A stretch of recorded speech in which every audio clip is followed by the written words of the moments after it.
Assalamu alaikum, everyone. I'd like to welcome our guest speakers and all of the 82 participants in our talk today. And I think it's time to start. Seems that the number have stabled. So as you know, that Kuwait depends predominantly on oil as a source of income. We have been under the sway of intense price fluctuations over the last 6 years because of the global transition happening towards renewable and alternative energy. We think that this fluctuation prices will persist over the long run.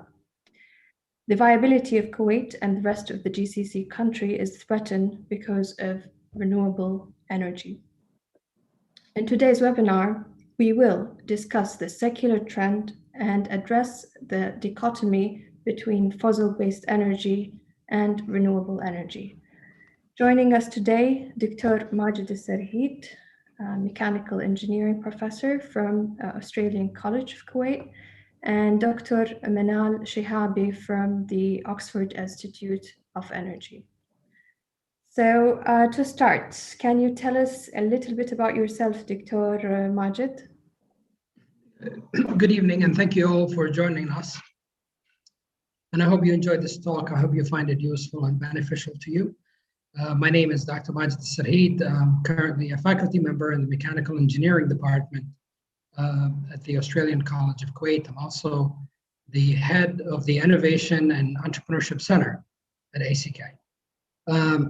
I've had several years of experience in academia as well as the industry, and I've worked both here in Kuwait and the United States. Most of my industrial experience has been in the United States. I've worked in several industries, from telecommunications to aerospace to automotive. So that's a brief introduction about me. Wonderful. And Dr. Manal? Thank you, and good evening, everybody. I'm delighted to be here with you today, and I also hope you find this webinar useful. My name is Dr. Manal Shihabi. I am the YES KFAS Fellow at the Oxford Institute for Energy Studies in Oxford, UK. And I'm also an SCR member at St. Antony's College at the University of Oxford and a research associate at the Economic Research Forum in the Middle East. And I'm an economist, and most of my focus in my research is on sustainability of economies, resources, and energy, mostly in economies that export natural resources, with a heavy focus on the Gulf and Kuwait as well. And I've also done some work on sustainability of climate change, with work as with the IPCC on oceans, and with the UNFCCC as well. And beyond my academic or experience in academia, I also have worked in business public policy and in the corporate world, and consulting primarily as an economist, and also in transfer pricing for industry or companies in various industries, predominantly mining and oil and gas, with various sizes, including Fortune 500 companies. And that was in Australia, the US, as well as Europe and the Middle East. And I'm delighted to be with you again. Wonderful. Thank you so much, Manal and Majid, for the introduction. So we're going to share with you our presentation today. And I'm going to ask Dr. Majid the first question. What is renewable energy, and why is the world heading towards it? Basically, renewable energy is basically what we call as clean energy, which comes from natural sources, or it could also come from natural processes. And these are this type of energy constantly renewed. Several examples that include renewable energy, obviously the sunlight or the solar power, wind, geothermal, bioenergy, hydro, tidal waves, and there are several others as well. But those are just some of the examples that are common today are being used as renewable energy. Now, why is the world heading towards renewable energy? Obviously, as we progress in technology, Renewables have become cheaper, more efficient. They're obviously cleaner, more environmentally friendly. There's obviously more political stability with renewable energy. The economic returns are also increasing, and don't forget, renewable energy won't run out. Some people say that is expensive, and how expensive are renewables? Like, have the cost came down over time? And what are the advantages and disadvantages of renewables? Are they perfect substitutes for fossil energy? We have seen some failures over the past few years, especially nowadays. Everyone is talking about the Texas shortage of power. So tell us what you think. Well, obviously, what's happening in Texas right now is not really representative of the data of every day. And also, if you look at any new technology at the beginning, obviously you're going to have some setback, and so you're going to have some challenges and some limitations. Just like any other technology. Now, the renewables have some set of limitations, and I'll talk about cost in a little bit. But obviously, there's a higher initial cost associated with it. There is some intermittency, limited storage capabilities, geographic limitations as well. Now, bear in mind, renewables are not supposed to replace fossil fuel altogether, but it's supposed to offset some of the demand and also complement fossil fuel. But having renewables in our existence growing fairly fast could threaten the prices of fossil fuel. And this could obviously have some impact on some governments, some budgets of some governments.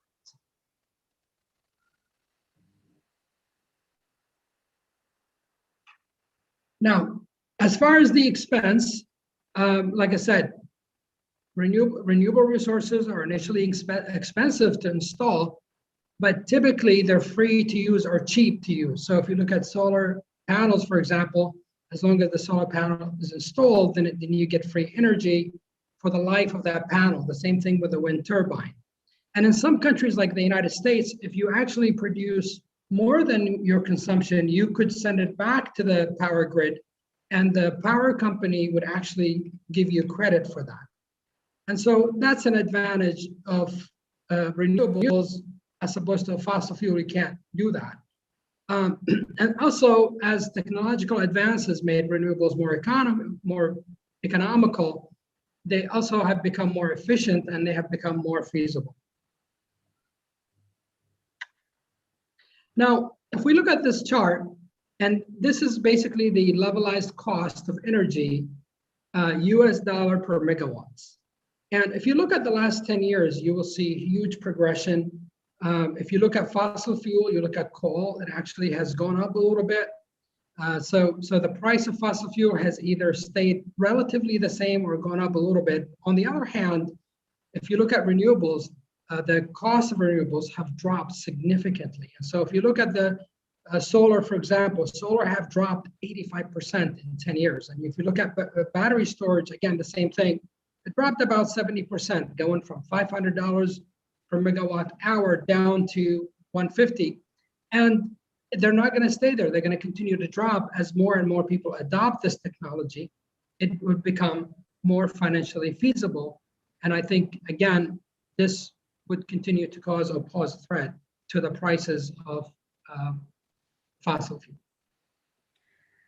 Renewable energy. So but the difference today is that it became a challenge worth preparing for.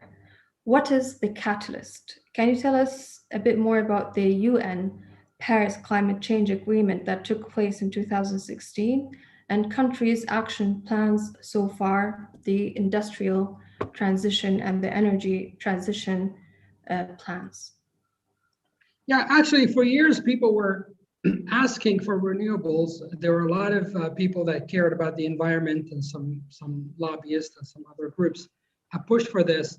And engineers, researchers, and some governments have taken individual initiatives.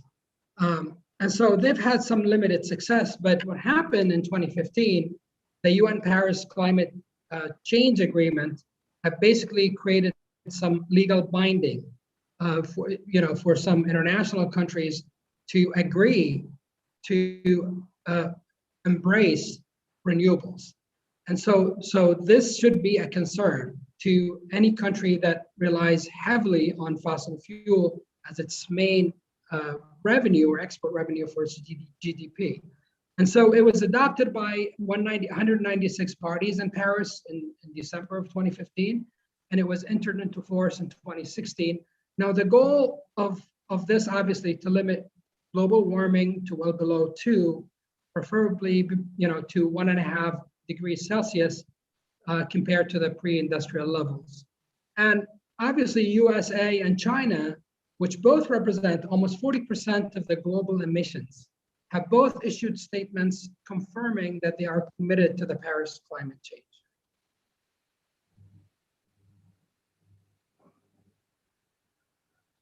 Now, if you look at the outlook, if you look at the world energy outlook for 2030, you could see the demand is going to shift from fossil fuel to renewables. They will be, which is expected, a significant drop in demands for coal and oil. And that demand will shift to solar, wind, and renewables. And to validate this, we can look at what's happening around some of the countries. Some countries have already committed the ban of sales of all gasoline and diesel engines by 2030. So if you look at the US, California came out late last year saying, we're gonna ban the sales of all gas and diesel engines by 2030. Massachusetts said the same thing. Some other states in the US also have confirmed this. Most of Europe are also in line. UK, obviously, Land Rover have committed to stop the production of all gas and diesel engines by 2025, which is, again, ahead of schedule. India is also making a big effort. India, and I'm going to put an underline under India because India is one of the big exporters of our oil. And so if you look at, one of your customers shifting away from fossil fuel going to renewables, then that should raise some red flags. And again, the same thing, Japan has also passed a law regulating or introducing the ban for the sales of oil, gas, and diesel engines. And not only governments are actually making efforts to do that, if you look, the people are also making a statement. If you look at Norway, for example, in 2020, more than 50% of the cars that were sold were actually electric. And these people were not forced to buy electric. It was their choice. And so if the people are telling you this is where we want, this is what we want, this is where we're heading, then again, that's another alarming indicator that maybe the next few years are not going to be in your favor, especially if you depend entirely on fossil. Thank you, Dr. Quick reminder for the students attending the webinar, you need to sign up at the SurveyMonkey that was shared by مساعد حطيتها في ال Q&A. اي دكتورة الحين هو موجود بالشات. Okay, so please sign up so we have a list of all of you. Mishal, you have a question? Rumi? So, was it? إن شاء الله راح نتطرق حق كل هذه الأمور later, so we'll just carry on and address the questions towards the end. Thank you. Okay, Manal, from a political point of view, do you think that this energy transition will happen according to schedule? What could slow it down? What could accelerate it?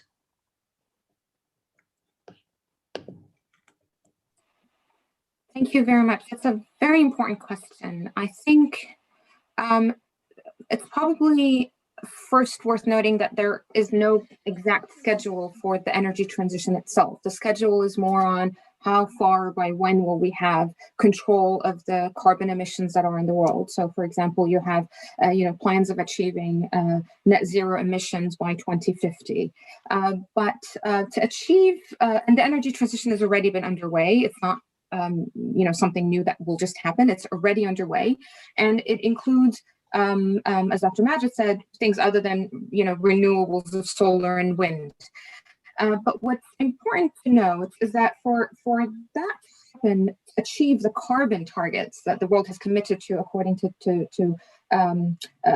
plan, first, there's lots of challenges that have to be overcome. I think the first one of them is the one that you're asking about, which is the political will, and I'm going to address that in a minute. But then also, other than the political will drives laws and governments' commitments to both climate agreements, but also domestic laws that regulate investments and consumption and even prices. But also, it's how much they support investments really in energy transition paths. And that requires large investments. It also requires advancements in technology, because we would need advancements in technology, and I think they're already underway, but things like decarbonizing the existing energy or fossil fuel systems that exist, but also technology for energy storage, for example, and also having a different mix of the different energy. So for that target to be achieved, it's going to have to be really a commitment from different countries and different energy companies as well, but also energy users, not just energy producers, to also have a different mix to achieve the targets. And from a political perspective, it's difficult because in the climate change, it's kind of like game theory, really. Like, for example, when you had the China-US wars, and both of them, we heard that they're both large contributors to carbon emissions. If one country will say, I'm not now going to commit to my climate targets, then it's an easy incentive for other countries to say, okay, well, then I don't also now have to commit, because there's cost for commitment. And the slide here, you see some scenarios from the International Energy Agency, the World Energy Outlook, that show how the transition of, according to different transitions of energy, of the energy transition, how the composition of that will be, and what the change will be in the global primary energy demand by the different fuel. If countries just adopt currently what they have adopted in policies, which is the first scenario, stated policy scenarios, you can see that we will not be able to achieve the target that we have committed to as a collective set of countries. But then it is possible that there are scenarios where we could achieve the net zero emissions case by 2050. And that would require, as I said, a lot of investments, a lot of technological advancements, but really the political will. And the difficulty in the political front is what you saw, for example, last year in, not last year, in 2017, actually, with former President Trump, for example, pulling out of the Paris Agreement. So there are openness to those kind of issues that and carbon mitigation goals are linked to a specific administration, for example. And also, it's worth noting that the Paris Agreement, even Kuwait and the Gulf countries have all committed to contributing. They have targets, the NDCs, the nationally determined contributions to the Paris Agreement. So even they are also part of the energy transition path and reducing the carbon emissions. Thank you, Manal. So now we have the Paris climate change, and there is the EU Green Deal. Can you tell us more about the EU Green Deal, which is different from the Paris climate change? Yes. So the EU Green Deal, first, it's probably worth noting that the EU is probably ahead of the rest of the world in their commitments to fighting carbon emissions and to achieving decarbonization and the energy transition, or the transition through different energy, cleaner energy sources. So the EU had passed, the European Commission had passed this so-called EU or European Green Deal, which is basically a set of different initiatives that aim to make Europe the first continent of the world that is climate neutral by 2050.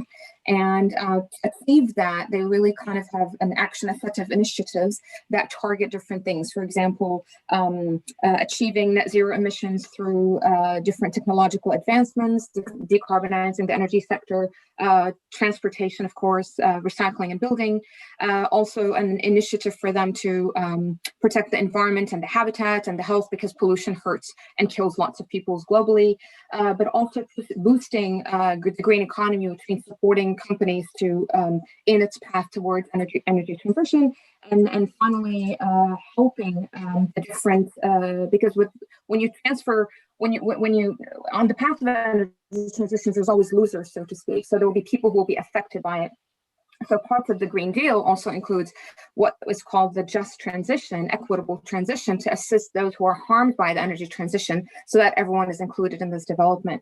And what you have here on the slide is basically what the different evolution will be of the energy mix that is used in within the European Union from 2000 all the way to 2030 to reduce emissions by 55%, and then all the way to 2050 to achieve climate neutrality.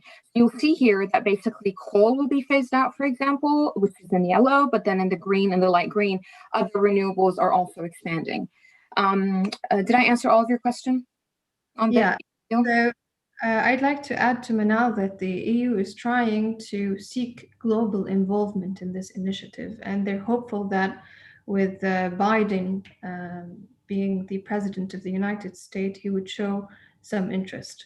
So this initiative could go global, putting more pressure on oil and gas prices.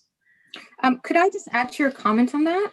Part of the reason that it's important for the EU to, it will be in the EU's interest to ensure that there's compliance, especially from its trade partners on this, because there are there's obviously trade implications for the trade partners of the EU when the Green Deal, if it would ever become a law and then completely in place, but also because there's a risk of companies leaving the EU and then setting shop in another location and then basically emitting in those other locations. It's what we call, and then if you have carbon leakage, then that's also a problem, because economically it's a difficult situation for the EU, but also from an environmental perspective. So the issue then becomes with the EU trying to get other countries of potentially, including the US, with potentially having other, border adjustment mechanisms for carbon, for example, so that there's less carbon leakage, among other things. Wonderful. So Manal, I have two more questions for you. Who are the world's largest consumers of oil and the largest industries that consume oil? So the largest consumers are basically the largest economies that have also shown some of the largest growth in the last maybe decade or 2 decades, perhaps. So of course you have the United States, China, and India leading the consumption, and the values that are shown in the table on the graph are from 2018. The exact value might change from year to year, but these still remain to be the largest consumers.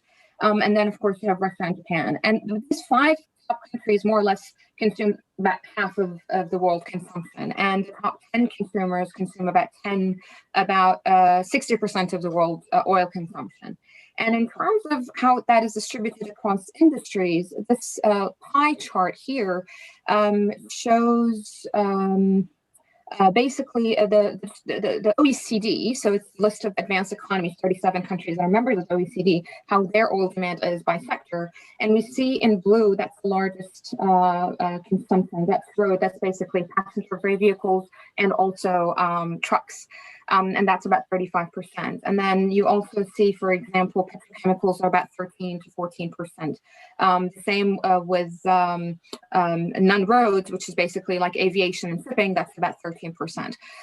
Electricity generation here is 19%. But if we take a look at beyond the OECD and take the globe, certainly you have, of course, India and China that consume oil. Their composition is slightly different. Overall consumption, the industries that consume oil the most are generally the same across the world, perhaps with a difference in the power generation sector. But for aviation, for example, it's still about 12%.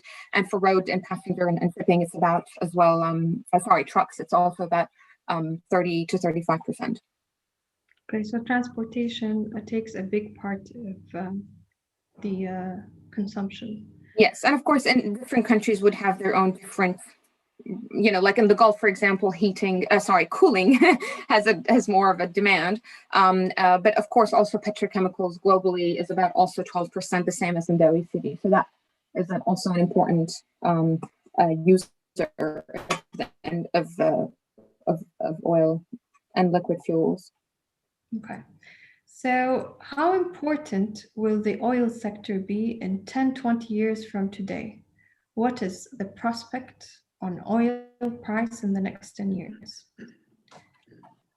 Manal. Okay, so the importance of the sector will be determined by lots of things. One of them, of course, is demand. And demand by itself is also affected by things that, just as we've seen now with the COVID pandemic, for example, with the coronavirus pandemic, the demand is affected by people's ability to move, by economic growth. So now we have a recession, the demand is low, a global recession, I would say.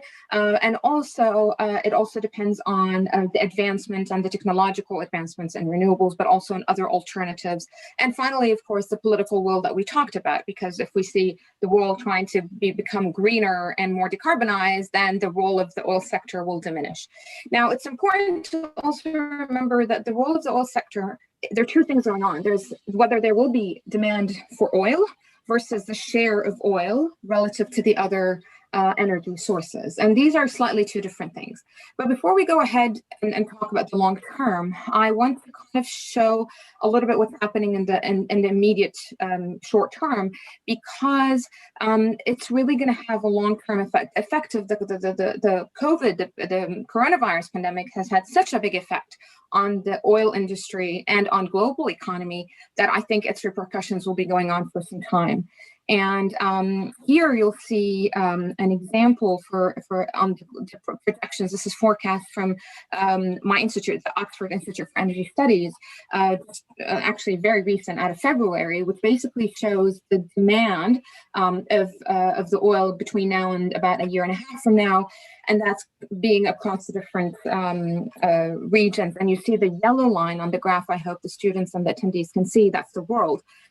Basically, we see that global oil demand, according to our projections, is probably expected to rebound to about 5.5 million barrels per day in 2021. But also, you'll see that the demand is uneven. So you see the heavy lifting is coming from China and India because of their growth and their demand potential. But also part of the difficulty in this is, maybe people, mobility will increase again with the increase of vaccines, for example. So we'll start moving and using cars, but maybe travel is going to be less restricted. So with aviation, jet is going to be less. If you don't mind, we can go to the next slide. I'm not going to talk much about this slide, but I encourage all the attendees to go and read the OIS Oil Monthly. And then to kind of look at the forecasts of the prices. It's really difficult, I have to say, to forecast oil prices because there's always lots of things that happen at the same time. And it's one of, I think you mentioned at the very beginning, it's one of the most, it is a very volatile commodity. It's the most volatile commodity globally, oil and gas.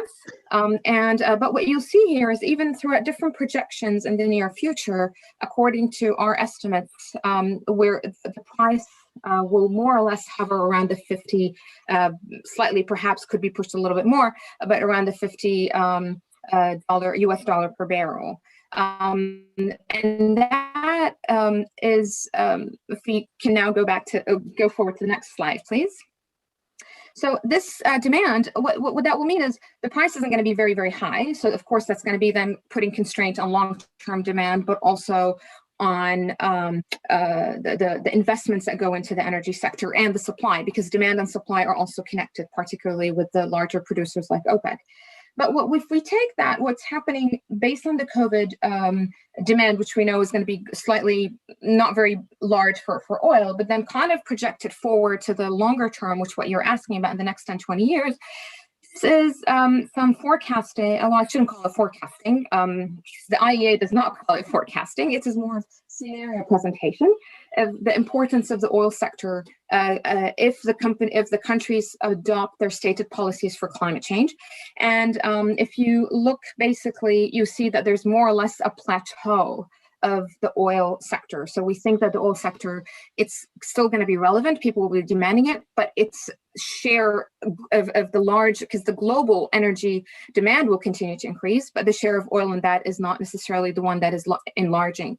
If you don't mind going to the next slide real quickly.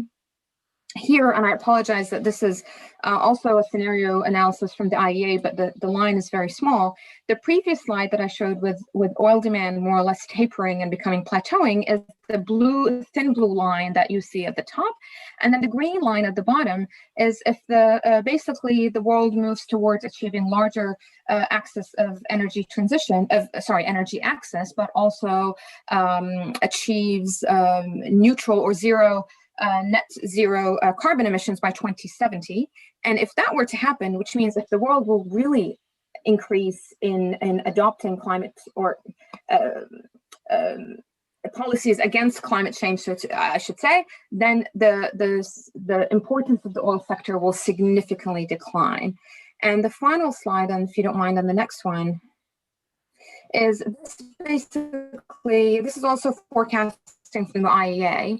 I think what's important, the important issue here to remember is you have two, the light blue is the stated policy scenario and the dark blue is the sustainable policy scenario.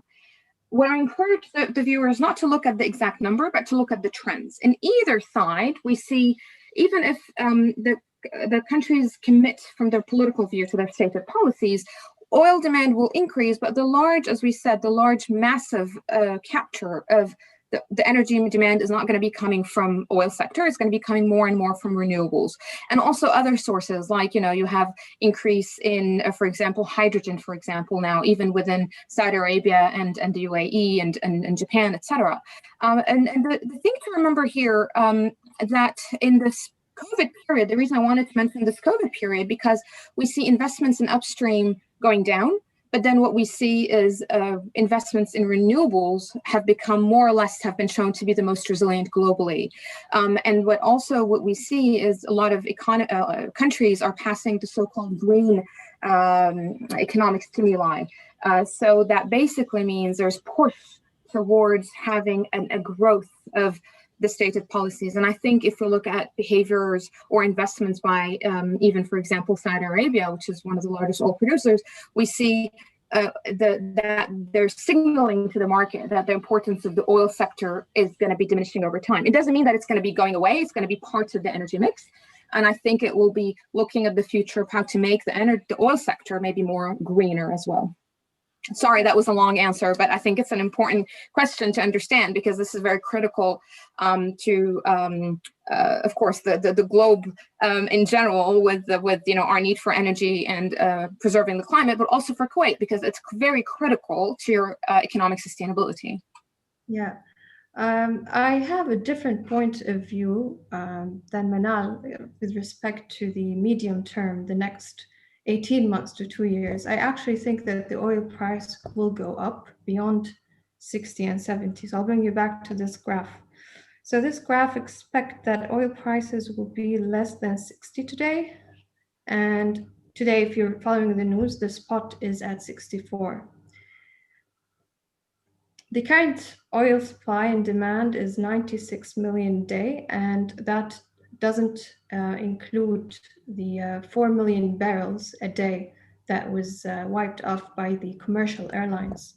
As you know, that most people are not traveling, so there's a bit of demand that was wiped from that sector. And then we have seen that countries, the US, the UK, they're doing the fiscal stimulus. So they're pumping money into the economy, helping people to spend more, businesses spend more, helping the economy to recover. And with the rollout of vaccine, I think that there will be a boost in oil demand, mainly coming from the US, China, and India over the next 18 months to 2 years.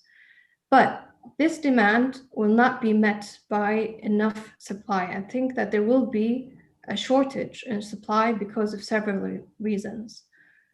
First, you've been following the news over the last year. The oil prices have dropped dramatically, and many shale companies in the US, the shale companies in Naft al-Sakhri, have filed for bankruptcies. So we have a bit of supply, of shale supply, that has been also out of the market. And then there's the ESG, the environmental and social corporate governance guidelines that have been guiding companies to invest towards more environmentally and socially sustainable businesses. So oil now is considered not environmental, and many companies are staying away from investing in that sector. We also have the Biden agenda, which is very environmentally friendly, and he's going to restrict the oil production of oil companies.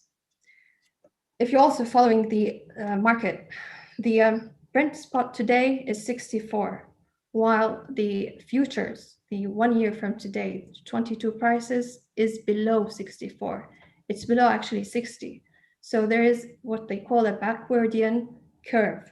This curve will discourage investment in the oil sector. Many banks, if you're following also the news, have refused to lend the troubled shale companies. They have refused to lend the Arctic drilling and prefer to save the environment.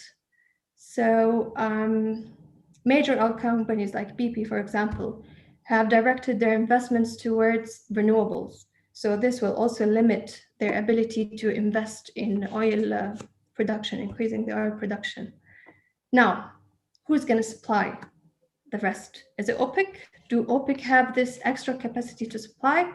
Officially, it's stated at a 7 million barrel a day of extra capacity, but I'm not sure if that's only theoretical or actually doable.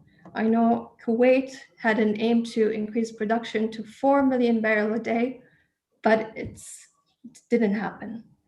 So all of those reasons make me believe that there will be a supply shortage, which will push oil prices into a super cycle, reaching $100, if not more, within the next 18 months to 2 years, and it will then drop.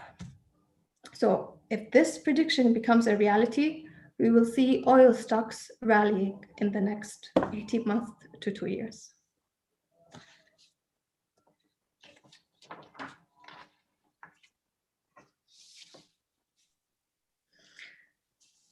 We obviously have two different points of view. Manal and me, we don't share the same point of view.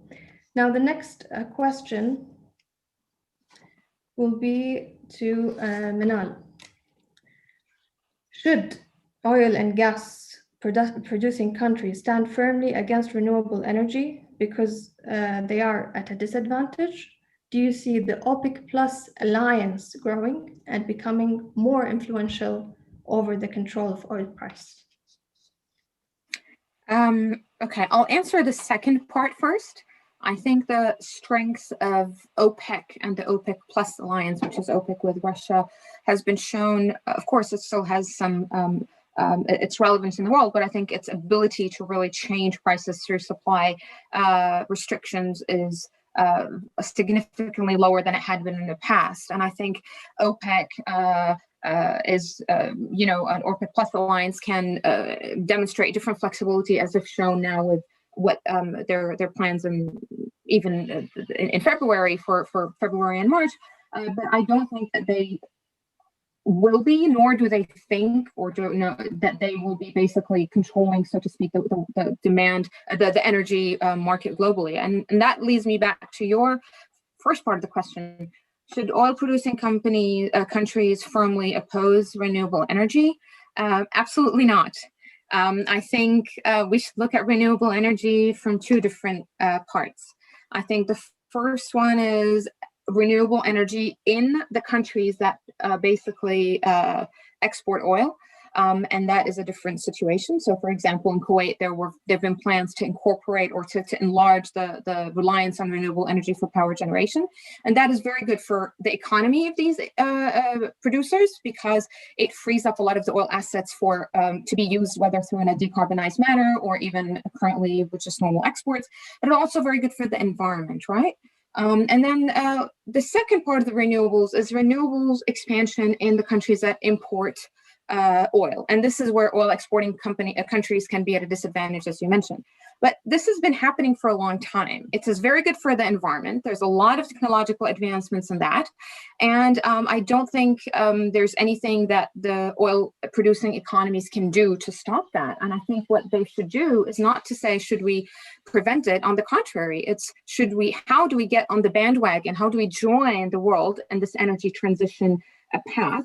How do we maybe adapt our energy offerings to basically become offering more green energy sources that the world would want to demand? And also, don't forget, there's even expansion of renewable energy in the oil-producing economies can also not just provide power, but it could also provide things like green ammonia or green hydrogen, and even that is a big economic that could also be exported by oil-producing economies. So I think instead of opposing it, they should think of how do we adapt and how do we think of how can we become more environmentally, but also economically resilient and adapt our energy offerings. So join the trend, don't fight it. Well, even if you fight it, it's a losing battle. It doesn't make sense to fight it not from an environmental and not from an economic or political perspective. Oil producing economies are Kuwait is a great example of this. It's this part. It has ratified the Paris Climate Agreement, right? So yes, don't fight it, join it, and make the best of it. But you have to think of how to survive, right? Yeah. Majid, the next question is for you. As a mechanical engineer who worked closely with Boeing for 17 years, and from an industrial point of view, how quickly do you think the technology will be developed to support the rollout of renewables according to schedule? Give us examples from the past and tell us what's happening right now and the most exciting projects in the next 2 to 5 years. Yeah, I think the technology is progressing incredibly fast, and the speed at which it's becoming real, in some sense, should be scary to some governments that rely heavily on fossil fuel. We live at an age right now where a cell phone, microprocessor or chip has actually is much more capable and faster and has more memory than the chip that's used in a computer to design the space shuttle. And so we live in a different world right now. And so there are several, if you don't mind changing the slide, there are several applications that have been very disruptive to the world right now. If you look at this right now, as Dr. Manal mentioned, that roughly about 35% from the previous slide, 35% of oil demand is being used by the transportation sector, that's basically by road, and then 11% by non-road, which is air travel. And so if you look deeper, you will see out of those percentages, 42% is light duty vehicles. So these are basically the cars that all of us own. And so that's a significant portion. So what's happening right now is, if you look back in the late 1990s and the early 2000s, there was a boom in the stock market, and that was the dot-com boom. And so the stock market was skyrocketing, and most retail investors were very excited about any company that had something to do with the internet, whether it was an e-commerce or any company that had to do with the internet was being adopted, and it was taken as an exciting investment opportunity. And people were trying to send the message that the internet was there to stay, and sure enough, it did stay. And so we're seeing right now the same thing with the stock market. If you go to the next slide, I have put together a list of some of the companies that have actually gone public recently in the past year or so. And most of them are new companies. Most of them are companies that most of us don't actually know. And these companies are in the production of electric vehicles, whether they're just cars, motorcycles, heavy-duty trucks, vans, SUVs, and some of them actually produce aircrafts. And so I couldn't list them all, and some of them obviously has not gone out public yet. So for example, China, which is one of the big consumers of oil, has more than 400 registered electric vehicle manufacturers nationwide. So that should be a concern, that should be alarming. Now, some countries in the Gulf have actually taken the step, invest in some of these companies. And so everything highlighted in red that has been invested in. So for example, Tesla, Abu Dhabi invested in Tesla early on. Of course, they got out later. And then Xpeng this is a Chinese manufacturer that was created to compete with Tesla. And Qatar has investment there. And then if you look at Lucid Motors, which is the hot topic right now in the stock market, Lucid Motor is mostly owned by Saudi Arabia. Saudi Arabia owns 67% of that. So if we look at some of these examples now, okay, we have a bunch of companies and the stock market is getting excited about it. Retail investors are really happy about this, green technology and whatnot. So are the people actually adopting this, or are they making good designs? Are they reasonable? What are the limitations of those? Let's look at some examples. I have highlighted some of them. If you go to the next slide, please. Lucid, for example, you can see this is the Tesla's competition right now. Obviously, this vehicle costs $69,000 US, or starts at $69,900. And you can have the projected range in miles is about 517. Roughly in kilometers, that's more than 800 kilometers. And so if you charge your car once and it's good for 800 kilometers, I think that's phenomenal. I mean, think about, you don't have to worry about oil change. You don't have to worry about all the mechanical parts that go in the engine and all the noise. It's all gone. And this car is basically quiet, really comfortable, and it's incredibly fast. You go from 0 to 60 miles per hour in 2.5 seconds. So this is one example, and I think it was good that the Saudis made that investment. They invested about $1 billion, and now it's worth anywhere between $8 to $10 billion. So the next one is Fiscal. I want to show you a more economical option, and a lot of people are really excited about it. The one on the top is the Emotion. This one is priced around $100,000. But if you look at the SUV at the bottom, there are two types. One of them has a solar panel roof, and the other one doesn't. And the starting price is $37,000, which is very economical, and that's definitely going to compete. As this one will be out, first production will be out in 2022. They already received more than 12,000 orders, and people are waiting in line to get those cars. And what's really interesting is Fisker kind of changed the automotive model. What they have done is they have introduced a concept similar to the phone concept. So right now, most of us, we don't buy our phones. We just go to the phone company. We subscribe to a 2-year contract and we get the phone for free. And we pay monthly installments. So with this car, you could do the same thing. You could lease the car for about $250, I think. And every 2 years or every 3 years, you get an upgrade, you get an upgraded car. And Henrik Fisker himself, the guy who came up with this, have come out and made a bold production that in 2027, most, or if not all, car makers will stop making gas and diesel engines because the volume will not be there to support production. And so all of them are going to switch. And most of the big companies have already made an announcement that they're going to switch by 2030. The last one was Ford. This morning came out and made an announcement that they have invested $1 billion in Germany to convert their plant completely electric by 2030. So not only cars and SUV. If you go to the next slide, this company, Nikola, wanted to introduce something different. So they do have electric vehicles, but they also have introduced hydrogen. And so if their trucks uses hydrogen for an extended range, but they also introduced pickup trucks, jet skis, and other vehicles that completely use, they're non-gas and non-diesel engines. If you go to the next one, Proterra as well as this is the biggest bus company, and it's all electric. So you can see the transportation industry is shifting away from gas and diesel, and it's going to electric. And I think all of us are in agreement with that.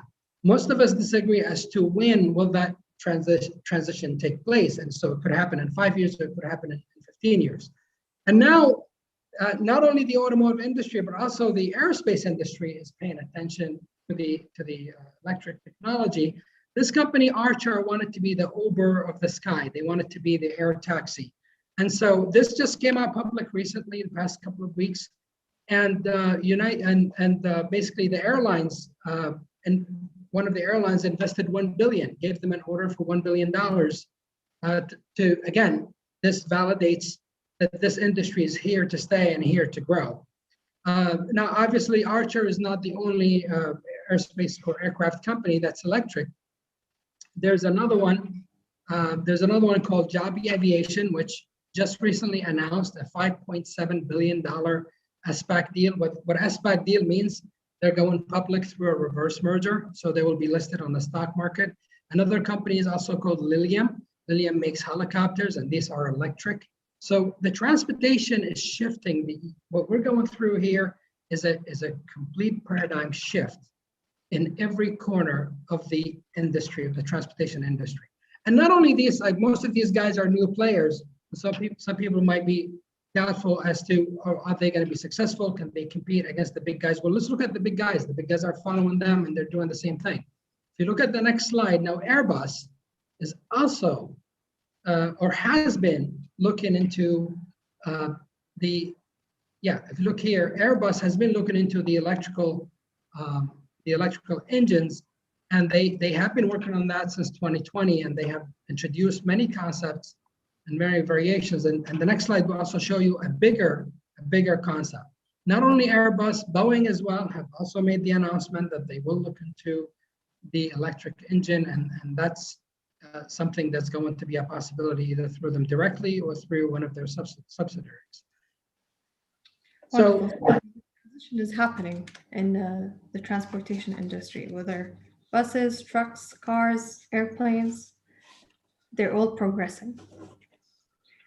Majid, can renewable achieve the scale of carbon-based energy given limitation in storage and efficiency?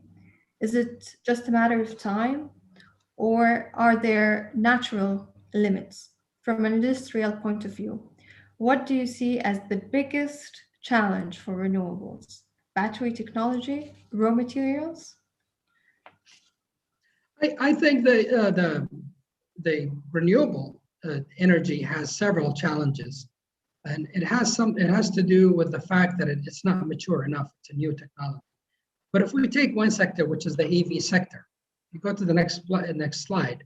The most critical is the battery itself. So the amount of energy stored in the battery determines the range as to how far the electric vehicle can go. Now, this one is called the density of the battery. Now, this has somewhat put some limitations on EV sales, but this has improved significantly. I mean, especially in the past 10 years. Lucent just came out, a few weeks ago to talk about their latest technology, where now their vehicles can actually go and go 4 miles per kilowatt hour. Now, that's very significant. And so as the density improves, as the efficiency improves, as the charging speed also improves, it becomes very feasible and very adaptable. Now, keep in mind, now the battery technology is moving incredibly fast, and China and the US are behind this big time. They're dumping a lot of money into the research and development. As you know, Bill Gates is also one of the big supporters of Quantum Scope, which is, again, that's another battery company. But the charging time has significantly improved from what it used to be an hour and a half, to even now 5 minutes. If you go to the next slide, this is a new technology where you can actually charge your car in 5 minutes, which is reasonable. Most people are willing to wait 5 minutes to charge their car. A company in China came out with a Wi-Fi charging. So you don't even have to charge it. You can put the Wi-Fi outside. You can have your own parking spot outside of your home. And at the minute you park your car, it automatically charges your car while you're sleeping, while you're home. And so the technology is progressing. And as it progresses, obviously it improves the feasibility of this technology, and it makes it very very adaptable. Thank you. Manal, how did the collapse of the oil price after COVID-19 affect Kuwait's fiscal position, and how will this affect its ability to meet its obligation? When do you think demand on oil will recover? Okay. So COVID-19 has been really very hit Kuwait's economy, but also other oil-producing economies very really hard. But to kind of help you understand the effect of that, it probably helps to put it in context of where Kuwait was from a fiscal perspective before COVID-19 happened. And on this graph that you see on the slide, we're showing basically the fiscal position. So in the yellow and orange, this is the revenue, with the yellow big part coming from oil. And then the blue, different shades of blue come from the different expenses of the government. You net those against each other, gives you the gray, which is the fiscal deficit if it's in the negative. So what you see is before COVID hit, Kuwait was already facing a fiscal challenge. So that was, you see, even though oil revenues were high, and at the time still there's a large dependence, of course, on the oil export revenue, which contributed 90% in the 2018-19, and then again in the 2019-2020. And then, of course, large committed expenses, and those expenses are very rigid. They're really difficult to change, right? So we were already at and the oil price, because of things like the energy transition and the expected price that was going to stay low for a long time, we see that even at that time, I think at that time, I don't remember the average, I think it was perhaps in the 50s, the average oil price, but at that time, the government would have needed about the price between 75 or so to basically balance the budget. So a price of 75 or more would be the fiscal break-even price of oil. Now, then came COVID, and then we see there was a huge effect. Of course, there was a large decline of the overall revenue, but most of it continued to be from oil. But at the same time, the blue line, the blue column, which is the expenses didn't go down. What we saw is the economy also went into, you had lockdowns and all of those COVID containment measures. So you have also a reduction to the GDP basically got hit. So you have a recession. And then you also have expansion of economic stimuli packages. Where did the money from that come from? It came from, when you don't obviously have fiscal capacity to cover that, it came from savings from the sovereign wealth funds. So, and there's been news back, I think, as early as perhaps last July or August in 2020, that one of the funds had already been depleted, and input or investments into the Future Generation Fund were put in question. So Kuwait today is in a very difficult fiscal position, and in big part because there's no other alternative to the oil revenue, but also because those blue lines you see are actually rigid, but also if you monitor them, they actually increase. In terms of the future, the oil price, as I mentioned in the previous discussion we had, I don't think the oil demand will probably, I think it's there are different scenarios depending how the world recovers between openness of the world economy and access to vaccines, etc. But I think perhaps we're going to start seeing more, I would expect in 2022, more coming back to something similar to pre-COVID. But I think the gap fiscally would have been really, really large, that even if the demand comes back to normal, it's not going to be enough to cover the what would be in the red, so to speak.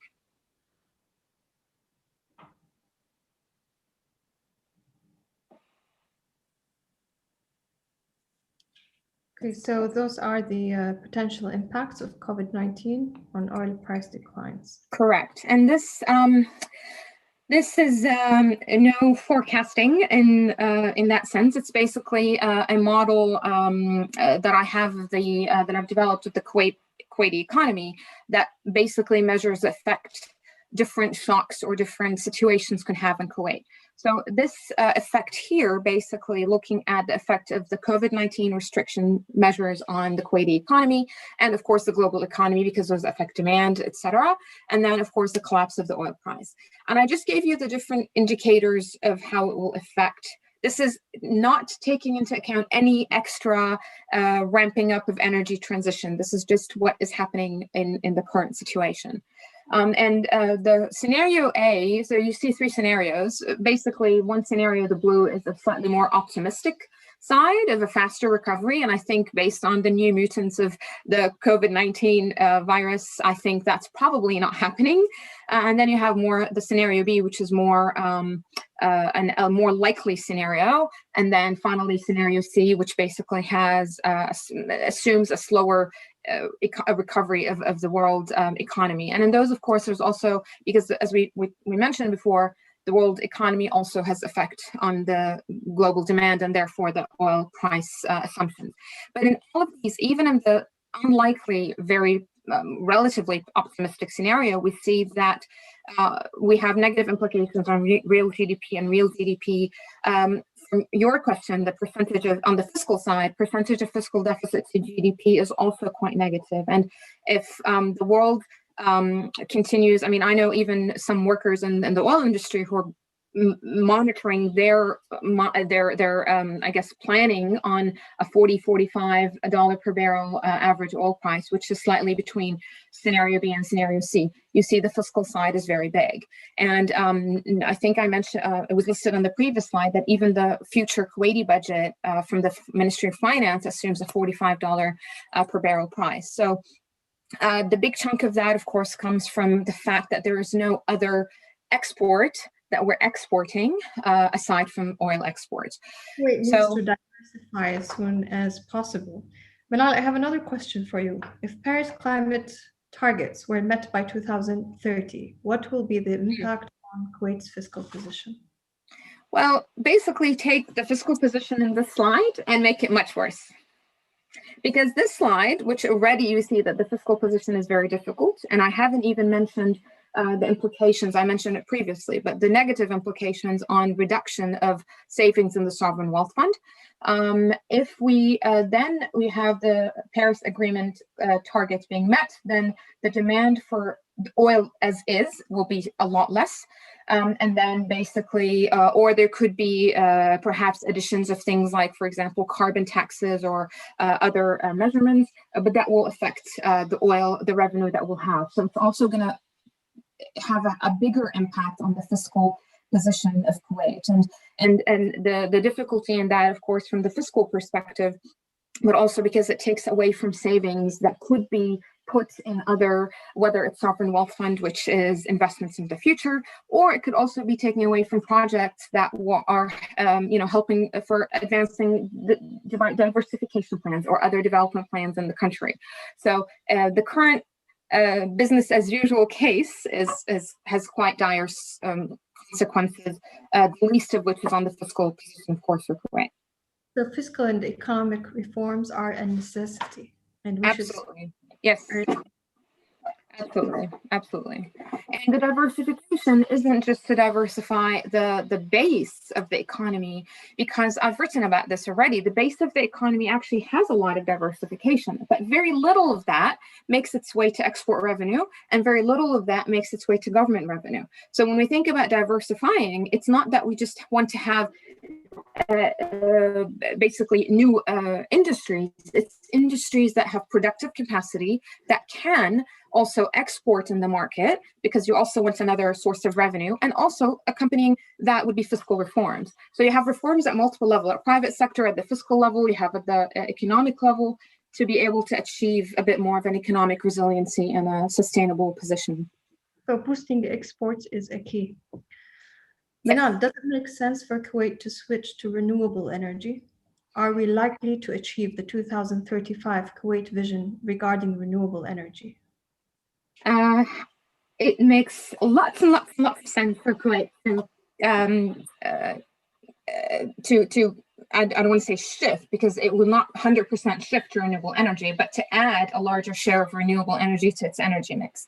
And as I suspect everyone on the call, definitely those from Kuwait, would know that Kuwait had made commitments to adopting renewable energy projects, and there's also been the Higher Energy Council or Committee that also had adopted incorporating the renewable energy as part of the energy transition, but also with the goal of, in 2035, having about 15% of power generation being sourced from renewables.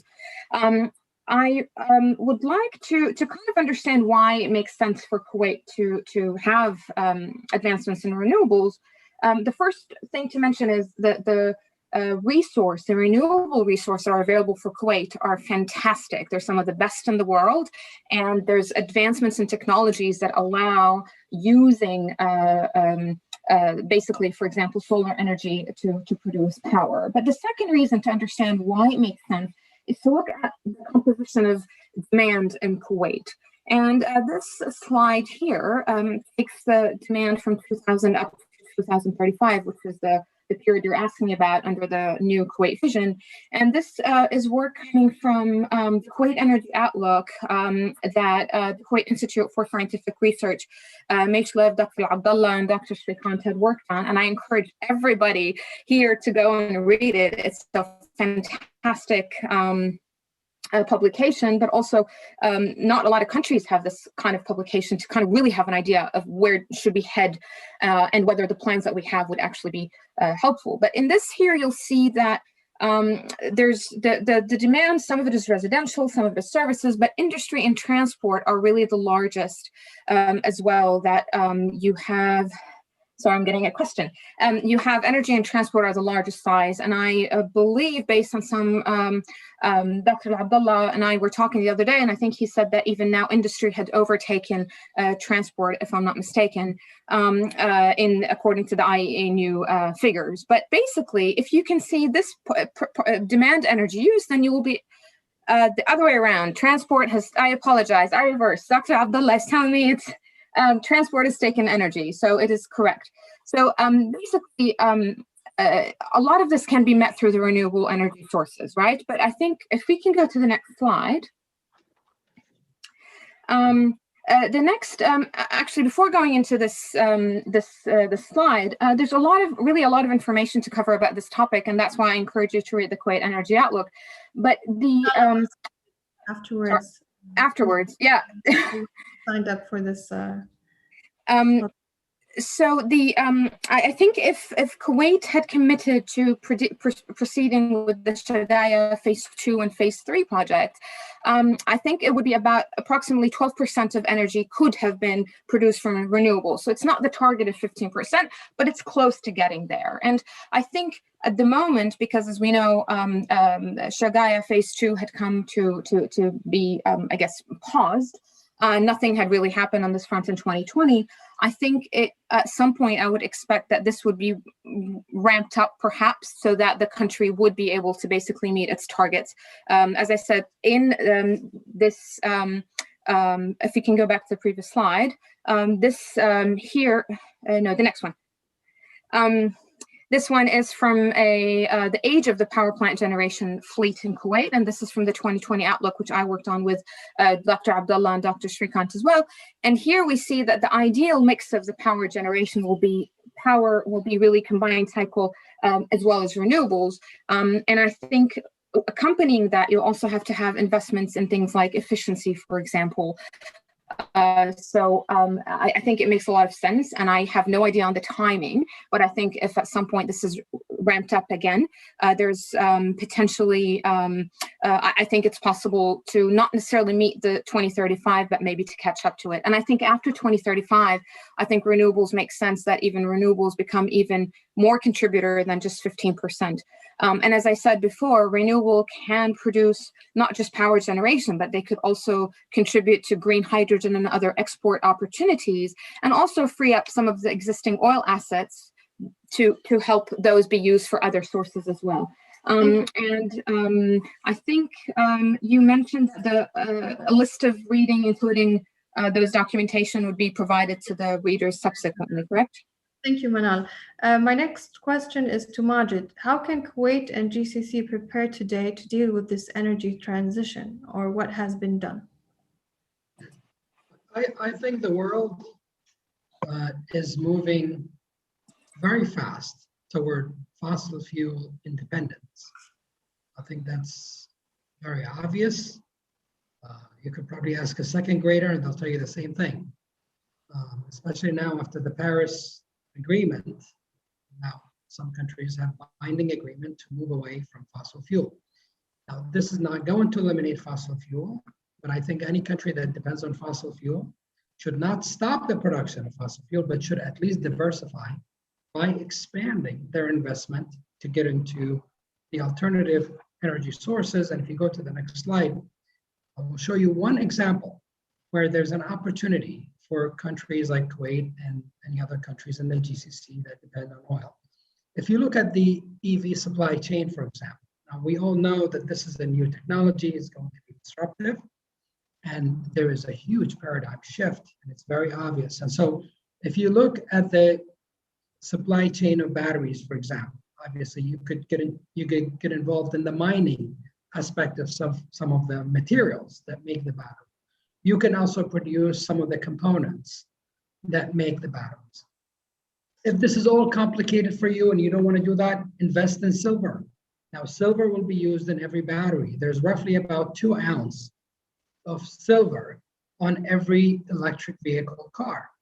If you don't want to do that, invest in copper. Copper has about 100 kg per EV. So, and that's an increase of about 400%. And copper increment has gone up to almost 1,000% for wind turbines. And so the opportunities are there, and some of the countries have already taken advantage of them, we just mentioned, Saudi Arabia, UAE, and Qatar have been very aggressive on at least putting some investment in that direction. And I think Kuwait should also follow the lead, because you don't want to bet, or you don't want to put all your bets in, or put all your eggs in one basket. You always want to hedge your bets, at least diversify your investment just to be on the safe side.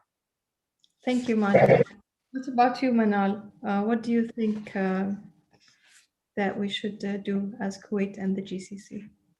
I definitely think there should be supporting investments in renewable and in energy transition, but also we also have to remember that the opportunities aren't limitless. For example, there are a lot of times institutional constraints that could challenge what could be, or not challenge, but could dictate what is possible or not.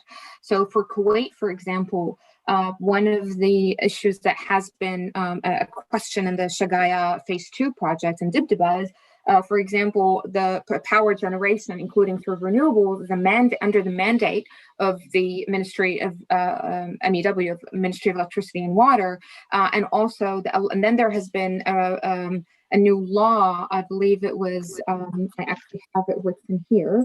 It's basically law number 19 for 2015, which basically allowed companies through CAP, which is the Kuwait. To give you the full CAP, it's basically the Kuwait. I apologize, my brain is stopping. CAP, it's the Kuwait Authority Partnership Project, that's the name in English, that would allow basically some private companies to participate in that. But it doesn't allow, for example, other oil companies to participate. So there are constraints sometimes. So I think looking at the environmental, the regulatory environment is going to be important to see what is the best regulatory structure that can or is best achieved. But then also, in addition, things like encouraging technology and investments in education. So you have things like, energy transition, energy efficiency is a really big opportunity for the Gulf to invest in, including Kuwait. So supporting the different parts of that through scientific research, but also companies that could invest in that. Then you also have on the economic reform situation. So there was a question from Hamad Shawaf about energy subsidies. Yes, energy subsidies at the moment, they're very high, and they also create very difficult challenges to adopting energy transition projects, including renewable, and make those economically feasible. So there has to be also relooking at the economic and fiscal structure, and a large reform, I think, for the private sector to make them more competitive and give them an incentive to participate, but also in the fiscal place. So there's, and I'm more than happy to talk more about this in the Q&A, but I think there's huge opportunity for them to take on. But with that, it really has to be reform at lots of at other levels as well. So right now we have many opportunities. There are investment opportunities in the supply chain of raw materials, of equipment, invest in scientific research, ease the constraint, the regulatory environment, make it more appealing. We can also shift subsidies towards renewable energy, and a lot can be done early to hedge for the future. I have a question for Majid. What are some potential small-scale projects that small businesses can implement regarding renewable energy? For example, can we implement solar roof in Kuwait using the private sector, or do the government need to step in? No, I think small-scale projects, if you're looking at some entrepreneurial projects, the potentials are absolutely there, and they don't have to be solar. I understand solar has some limitations here in Kuwait, and depending on what type of solar cells you buy. So if you buy some maybe from China, maybe they won't be able to withstand some of the heat here in Kuwait. Or if you buy, some of the commercial units, but you can buy German-made solar cells that are, they have really good quality and they can withstand the heat in Kuwait to a certain extent. So aside from solar, I mean, the potential is there. All you have to do is just come up with a new application. Some of my students, one of the entrepreneurship classes I teach, came up with an idea was, putting sunroof, putting solar panels on top of the roof of a gazebo or pergola, and they wanted to use the power coming from that to power a small fan, maybe put a little mist in there and put some lights. So trying to make it kind of self-sufficient. Again, things like that could be implemented. You could maybe use some of the solar on cars. Either way, the potential is there, and you don't have to reinvent the wheels. The technologies are there. All you have to do is just come up with a new application, and you should be able to, find success there. Wonderful. Renewable energy is no longer a rhetoric. It's a reality that we have to deal with as individuals and a country. It's time to prepare and plan for the future. So we need to collectively raise awareness, inform policymakers about the challenges and opportunities coming towards us. And accordingly, we should set national goals and design policies that would ensure the sustainability of Kuwait. Thank you, our speakers, and thank you, our guests, for joining us today. Now we're going to start the questions. We're going to take some of the questions. So I believe it's in the chat. صح مساعد؟ Q&A. في oil consumption نزل بالشات عند دكتور. Okay.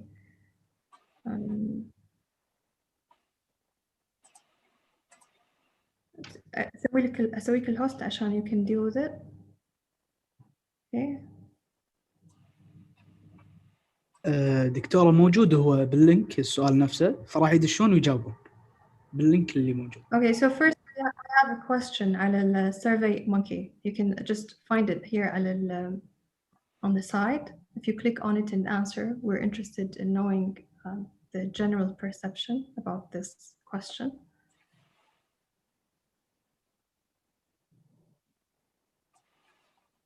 So Msaad, now you're the host. You can give us some questions من اللي وصلتنا.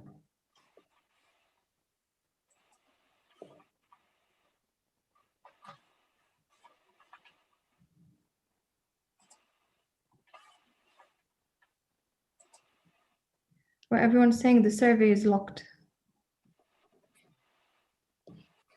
Locked. Okay. في مشعل الرومي في الكويت we can't use solar cells, and the reason is the strength of the heat and the fibers burn quickly. Is it true that the cost of solar cells is higher than electricity? Dr. Majid, can you answer this question? Yeah, I think the procurement cost is higher. I mean, the initial cost, obviously, but that's what we're talking about. We're not talking about the cost to use. So if you have the solar cell, the cost is significant. But for you to buy it, that ownership cost is what we're talking about. And as far as some of them not being able to withstand the heat, well, this is an engineering issue. We have materials that can withstand the heat of Kuwait. And I'm sure there are manufacturers out there around the world that make materials that can easily withstand the heat of Kuwait. So it depends on the brand you buy. If you buy, like I said, I highly recommend German brands. If you buy German brands, you should have better success and better efficiency. Okay, the next question is,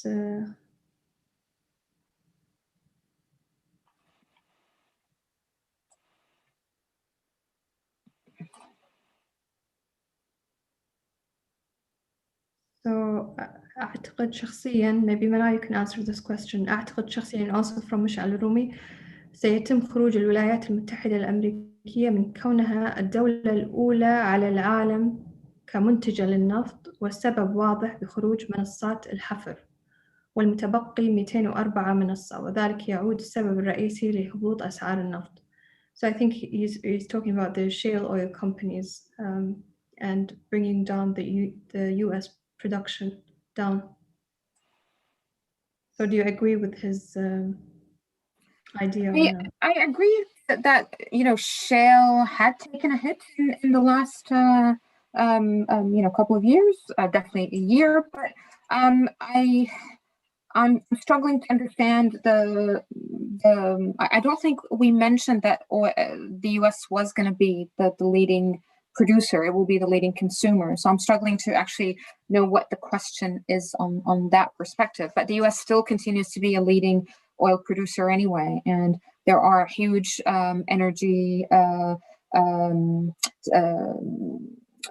energy security reasons as well that drive the US energy production, whether in oil or in other traditional oil, conventional oil, shale, or other energy sources as well. Okay, do we have another question?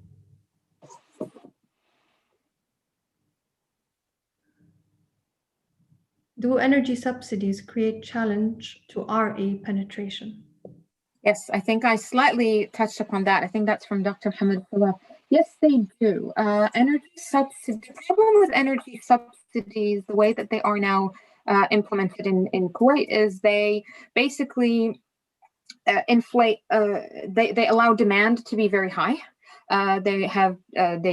They provide disincentives for energy efficiency projects, but also they're a very, very large fiscal cost. And what they also mean that if you're for renewable energy penetration to really happen, it's economic sustainability is going to be a problem if the price continues to be very low.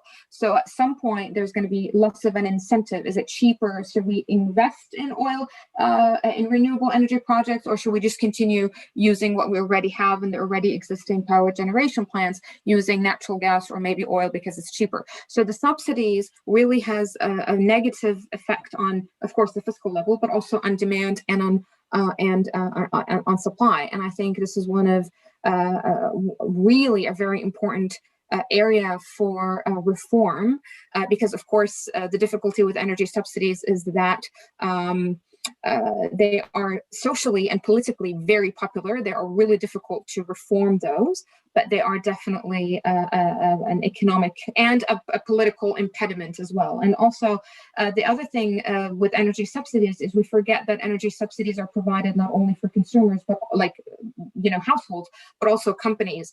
And what you're also allowing the profit range to be much higher for companies that don't pay taxes already, but also you're allowing you're beefing up basically their revenue, so to speak, when you give them access to lots of subsidies, including energy subsidies. We have a question from Lamal Hmeidan. What is the biggest challenge Kuwait faces when trying to diversify income?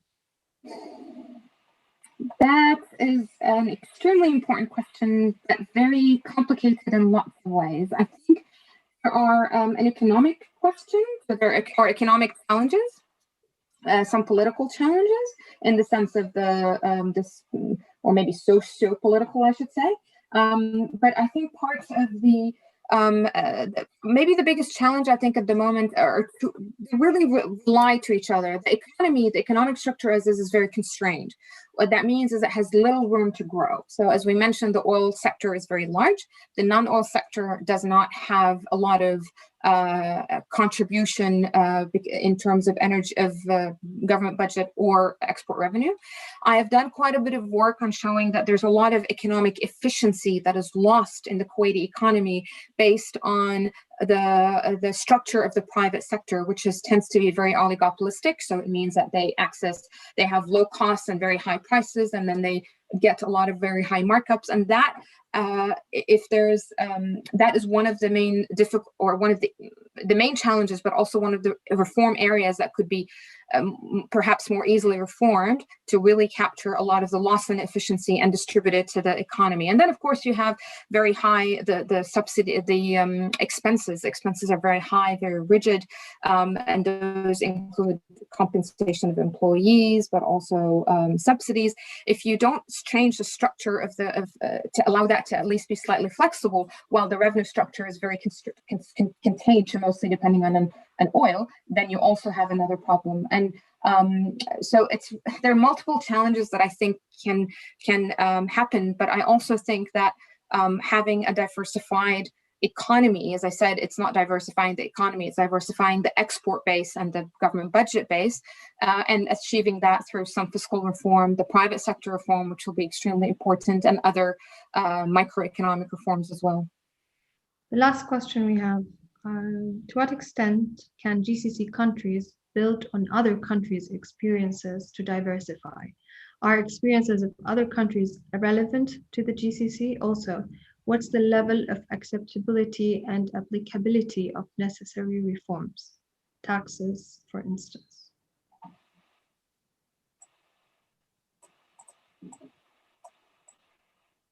Within the GCC, I'd say that there are countries that have already diversified part of their income, the fiscal income. For example, Saudi Arabia depend, I think, 65% on oil. Kuwait is the most dependent on oil income within the budget. It's about 90%. You have Bahrain as well, has within the 60s. But obviously, we look for other countries who have succeeded to boost their non-oil income through diversification. So most of those countries depend on taxes within their budget, taxes coming from corporate taxes, income taxes. So the economy is really run by the private sectors in those countries. And that's how they feed the budget. So I'll leave the rest for Manal. Perhaps you can suggest some countries that Kuwait should look up to. Well, that question is multiple questions, not one, right? I think, yes, there are experiences of other countries to look at, and diversification can happen in lots of ways. For example, you have Norway, which people talk about a lot, where even though they're still dependent on oil, but their investments from the oil rents are diversified and in different ways, and that determines how they have fiscal basically constraints and what they spend, for example. Another thing would be, in terms of experiences to diversify, is looking at what are the real areas of diversification that are slightly linked away from petroleum. So you have, for example, Australia was very heavily, the development of Australia came from the gold rush, for example, but then you also have the mining sector now is still very big, but then you have other areas that are also really important. The mining sector, I think now is about 30% or so of GDP. So there's other areas, whether it's industries, or education or tourism, that could contribute. But the problem with some of the issue with the GCC, or not problem, but I think one of the challenges is find a particular one to develop the base for what you want to do. So, for example, if certain, for example, education is the area to focus on, then you need to really invest heavily in the educational infrastructure of the Gulf, which at the moment has been lower than in many other countries in the world, for example. Or is it something like tourism? We hear in all the GCC visions, tourism is big. Well, really, where would tourism be? I mean, Saudi Arabia can be religious tourism. Maybe Oman can have more, Qatar has a cultural tourism side. So if everyone is going to focus on tourism, how is each country going to then have a comparative advantage? So it's going to be really important to think of the experiences of other countries in how they were able to find a new comparative advantage. And a new comparative advantage can be gained, right?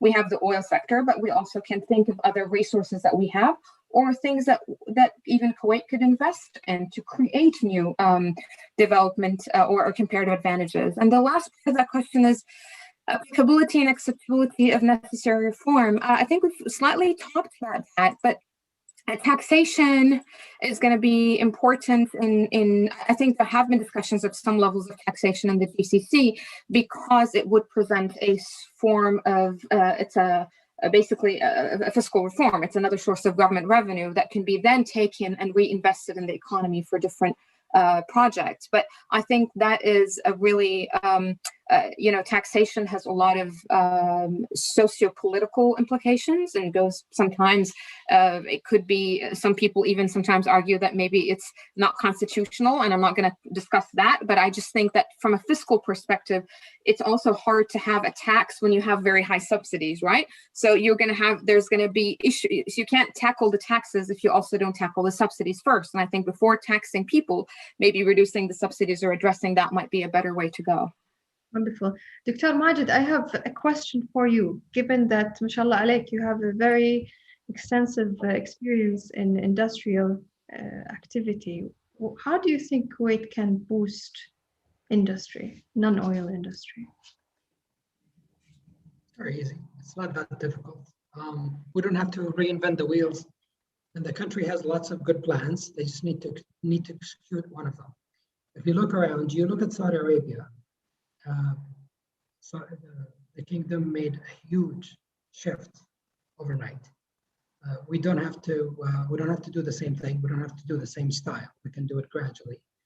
Look at the UAE. UAE is a new country. UAE has been around since the early 70s. Okay, they made it to Mars. There's so many different models. Look at Singapore. Look at South Korea. China was going through starvation in the 70s. Okay, the average Chinese family had one meal a day because they didn't have enough economy. Now they're going head to head with the US.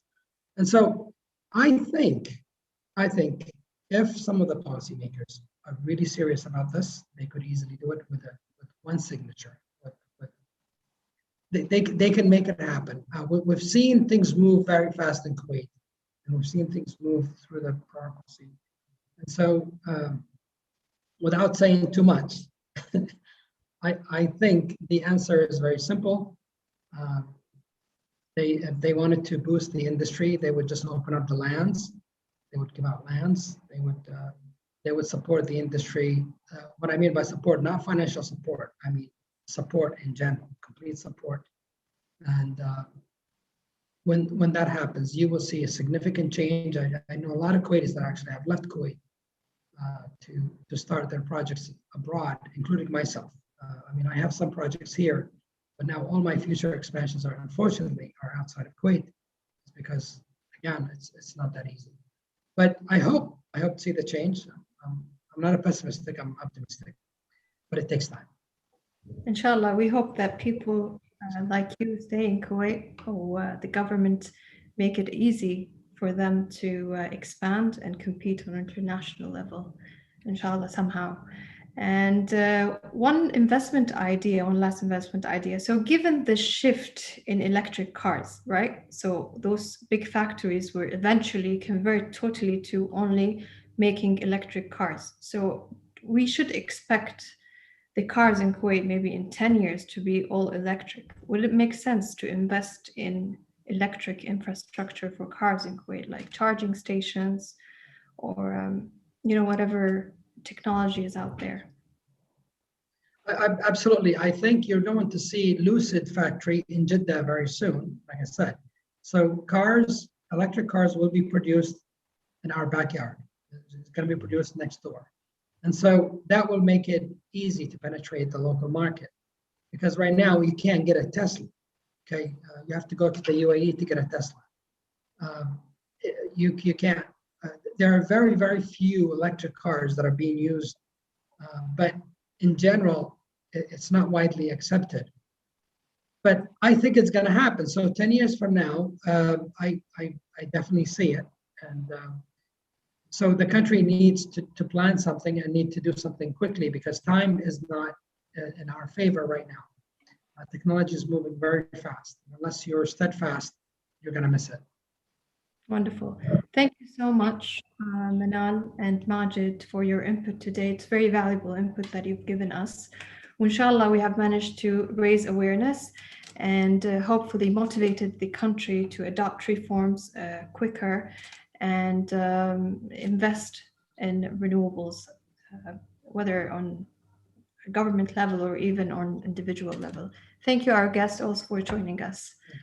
On behalf of the Cultural Committee and the Finance Department at KU, I'd say thank you and ma salama. Thank you. Thank you all very much. Take care.